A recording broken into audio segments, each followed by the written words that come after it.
Hello there, viewers of Rwanda Television. Welcome once again to another episode of Business Digest. My name is Dana Iriza, and here's what we have on today's episode.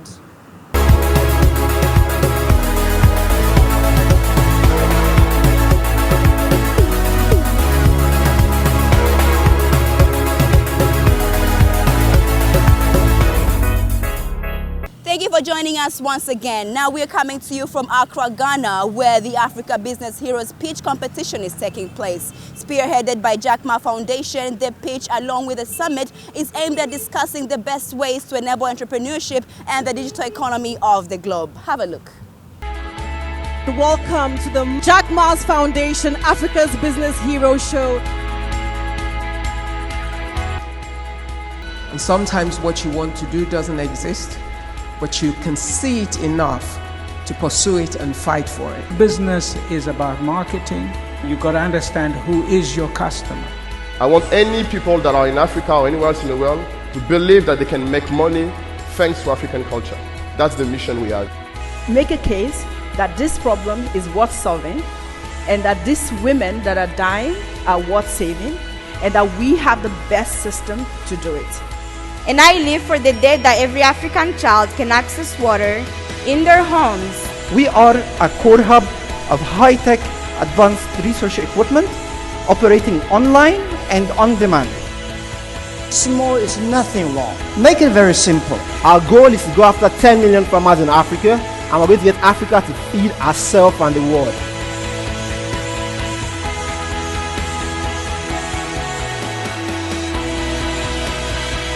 Thank you so much. I'm really excited to be here.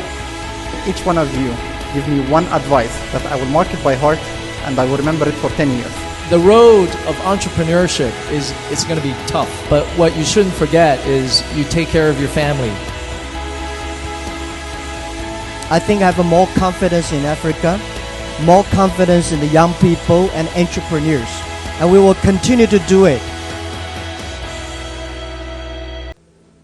Christelle Kwizera, the founder of Water Access Rwanda, and Kevin Kajiramundu, the co-founder and CEO of Uzuri KNY, have secured $100,000 and $65,000 respectively from Jack Ma Foundation. The duo is among the top 10 entrepreneurs from Africa that won funding from the Jack Ma Foundation African Entrepreneur Prize Initiative. The awarding ceremony took place in Accra, Ghana on November 16, 2019 during the African Entrepreneur Summit. It gathered African and global entrepreneurs, investors, educators, and leaders who discussed how best to nurture entrepreneurship and the digital economy across the continent. The finalists were chosen from nearly 10,000 applicants from 50 African countries. Thank you so much for having this interview with us, and congratulations for your win. Now let us know, what does this win mean to you? It means the ability to scale our services across multiple markets, to continue saving lives and continue to drive in impact and growth in jobs. Is there anything specific that you think African policies can do in order to build and enhance the entrepreneurial ecosystem in Africa? I think that young African people are already starting businesses en masse. So I don't know that what is needed is to encourage. I think what is needed is to give us a platform and really help us drive growth. It's really important. We need the critical resources to get a small business, a small startup to get into scale. So if governments are interested in making sure that entrepreneurship becomes sustainable in Africa, I think it's important to really invest in these businesses and give, access to what we need to scale across. Now that you've won this prize, what should we look forward to from your company? Live Bank everywhere. The goal is to really continue to build this business and scale across Africa and expand, but smartly and deliberately, but expand nevertheless, because there's so much need out there. Thank you so much. Still, thank you so much for having this interview for Business Digest Rwanda TV. Now, is there any specific message, any takeaway message that you have gotten from the judges? Oh yeah, there was a lot of things, but definitely priorities people. There was a lot of advice about motivating the right people to work with you that they're not always the most expensive one that you need to train, which are principles that I think I'm applying, but I have to double down on them within my business. How would you describe the entrepreneurial ecosystem in Rwanda, and are there any specific areas that you think that needs to be improved? Yeah, definitely. The entrepreneurial ecosystem in Rwanda, there is a lot of support, especially from the top. The president is our top encourager for young entrepreneurs, but there is still a lot of lack of financing, especially financing options. So there is a lot of focus to get banks to actually loan to young entrepreneurs, but banks are not the only option. We need more patient capital. We need capital at low cost, not at 18% of banks, and other things. So I think the environment is still very poor in terms of access to finance that we can access as entrepreneurs if you don't want to go to a bank. So those are specific challenges that I can think of right now. The other challenges are more market-wise, not just for entrepreneurship, but having access to the right talent. It's definitely hard, but I think it's hard anywhere else. As a business, you need to find a way to train your own people and get them ready to a job. You can't just trust universities to do that for you. Thank you so much. Thank you.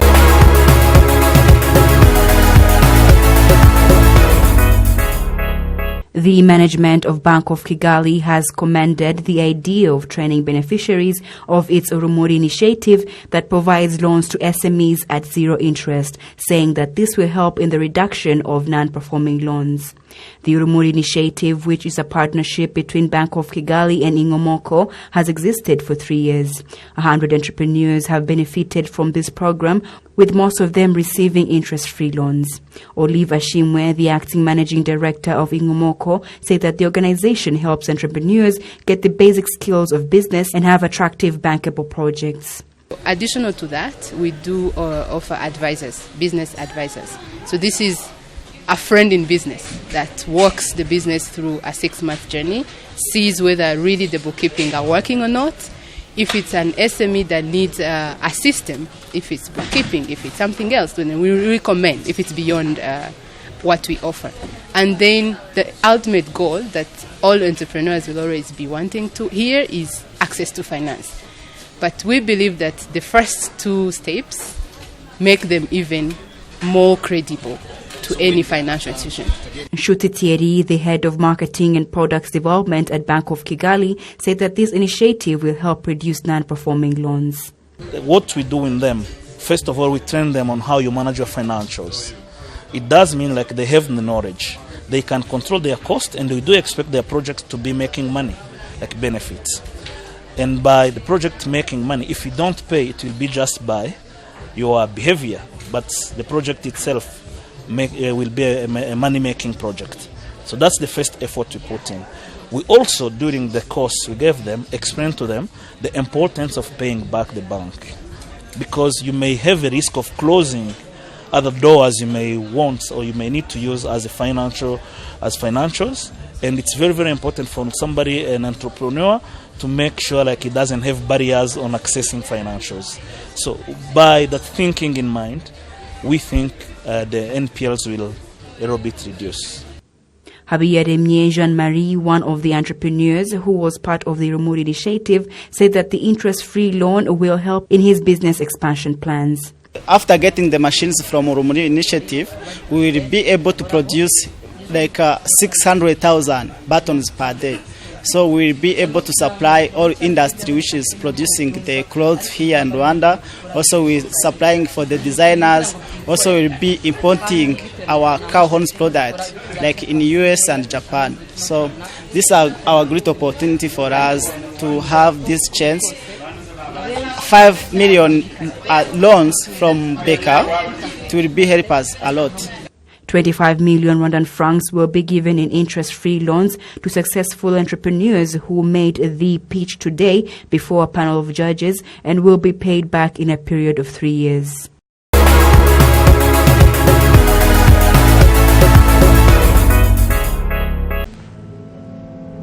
The first edition of Regional Executive Forum on Urban Water Supply was launched in Kigali, organized by the Japan International Cooperation Agency in partnership with Water and Sanitation Corporation.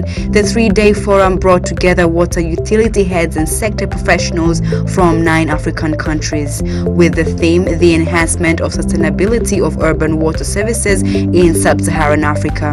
The forum will discuss financing capacity of water supply institutions, non-revenue water reduction, technology, to mention but a few. JICA has been a strategic partner in water sector in Rwanda, and as implementing agency of the government policies, WASAC, Water and Sanitation and Corporation Agency, we have been doing different projects with the JICA, especially in water supply systems in the rural areas. But most importantly, with this forum, we gathered different utilities in some Sahara countries, African countries, and we are focusing today on non-revenue water, meaning losses, both technical and commercial losses. We have a project with the JICA on non-revenue water, especially in the city of Kigali. But also we have other projects we are conducting in the city of Kigali, especially for our network. We are upgrading, rehabilitating and extending our network. Now we have many projects with WASAC. So for Kigali, we have non-revenue water reduction project. This is the project for capacity development, how to reduce non-revenue water. And also we are now preparing the master plan for the future development of the WASAC in Kigali. So this covers, of course, the water demand projection and then planning for the facilities, increasing the water production, and so on. And also, we have a grant aid project. This is a rehabilitation of the transmission line. This is the main transmission line. Throughout the forum, stakeholders are expected to forge partnership in policy formulation, adoption, planning, and knowledge sharing. The partnership aims at serving SDG's 6th goal, which is to fill the 40% gap between water supply and demand. Most of the time, the aging of water infrastructure. We have aged pipes, and some meters are so old so that the accuracy has reduced. Actually, these are the main challenges we are facing. Aged pipes, the network is as old as 40 years. So we are facing serious leakages around the city of Kigali, as well as those meters we are talking about. But we have a project to replace those old meters to have even smart meters for a smart metering system. Of course, we need to increase the water production, but the main problem, I think, is due to the geographical feature of Kigali. So Kigali has a lot of hills, so the control of water pressure is difficult. And then high pressure leads to the high non-revenue water leakage, and then that is the reason of the financial deficit of the WASAC. So we think we need to give solutions. We need to provide solutions to those problems. The project is meant to end by December 2020. This includes, as I said, rehabilitation and upgrading of our network, as well as a smart system to monitor the network, a SCADA system to make sure that pressures are well managed in the network, as well as leakages detection, so that we can make a quick and rapid interventions to repair the leakages we are facing in this situation.